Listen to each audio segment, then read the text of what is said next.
Hello everybody, मेरा नाम भावना है और आज इस पर्टिकुलर वीडियो में हम बात करने वाले हैं ऐसी मिस्टेक्स की जो बच्चे यूजुअली केमिस्ट्री सॉल्व करते वक्त, केमिस्ट्री के पेपर सॉल्व करते वक्त या केमिस्ट्री के मॉक पेपर सॉल्व करते वक्त या ओवरऑल केमिस्ट्री पढ़ते वक्त करते। So let's view our mistake number 1, just reading organic reactions and not writing and practicing them. This is the mistake which I've seen a lot and a lot of students doing, कि वो सिर्फ chemistry के reactions देखते हैं, समझते हैं और छोड़ देते हैं। ऐसे आपको केमिस्ट्री के ऑर्गेनिक और इनऑर्गेनिक के रिएक्शंस याद नहीं होने वाले हैं। इट्स वेरी इंपॉर्टेंट कि आप वो सारे रिएक्शंस को लिख कर प्रैक्टिस करें। आपको उन्हें मेमोराइज करना है, आपसे उन्हें देख के समझना नहीं है, आपको उन्हें एग्जाम में जाके लिखना है, so that you have to carry them into your memory.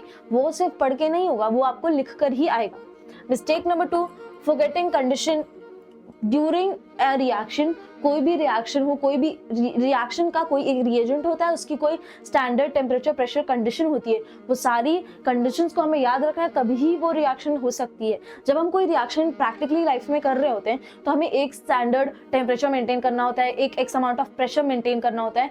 वो सब रिएक्शन तभी फुलफिल होते हैं, तो इसीलिए वो रिएक्शन में लिखना भी, जब हम पेपर पेन पे उन्हें लिख रहे होते हैं तभी भी हमें उन प्रेशर एंड टेम्परेचर कंडीशन को याद रखना है और उन्हें पेपर में लिखना है।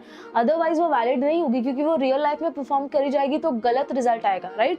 सो इसलिए इट्स वेरी इंपॉर्टेंट कि आप स्टैंडर्ड टेम्परेचर, प्रेशर, कंडीशन को याद रखें।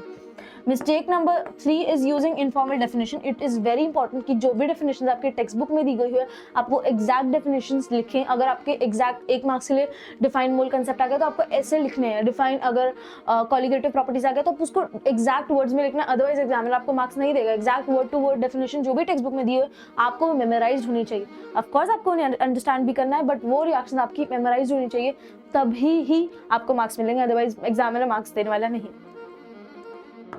Mistake number 4 is very important, skipping numerical units. It's very important जब भी आप फिजिक्स का न्यूमेरिकल करो, केमिस्ट्री का न्यूमेरिकल करो या मैथ्स का न्यूमेरिकल करो। मैथ्स के न्यूमेरिकल में यूजुअली यूनिट्स नहीं होते, बट फिजिक्स और केमिस्ट्री में यूनिट्स होते हैं। तो इट्स वेरी इंपॉर्टेंट कि आप उसके यूनिट लिखें और वो यूनिट स्टैंडर्ड यूनिट्स होने चाहिए, राइट। आपको कोई भी अलग यूनिट नहीं लिखना है, आपको अपना आंसर सिर्फ और सिर्फ स्टैंडर्ड यूनिट में लिखना है। So these were the major 4 mistakes जो मैंने देखा है मेरे जूनियर्स को करते हुए, और इनमें से कुछ मैंने मिस्टेक्स खुद की हुई है। So thank you so much for watching up.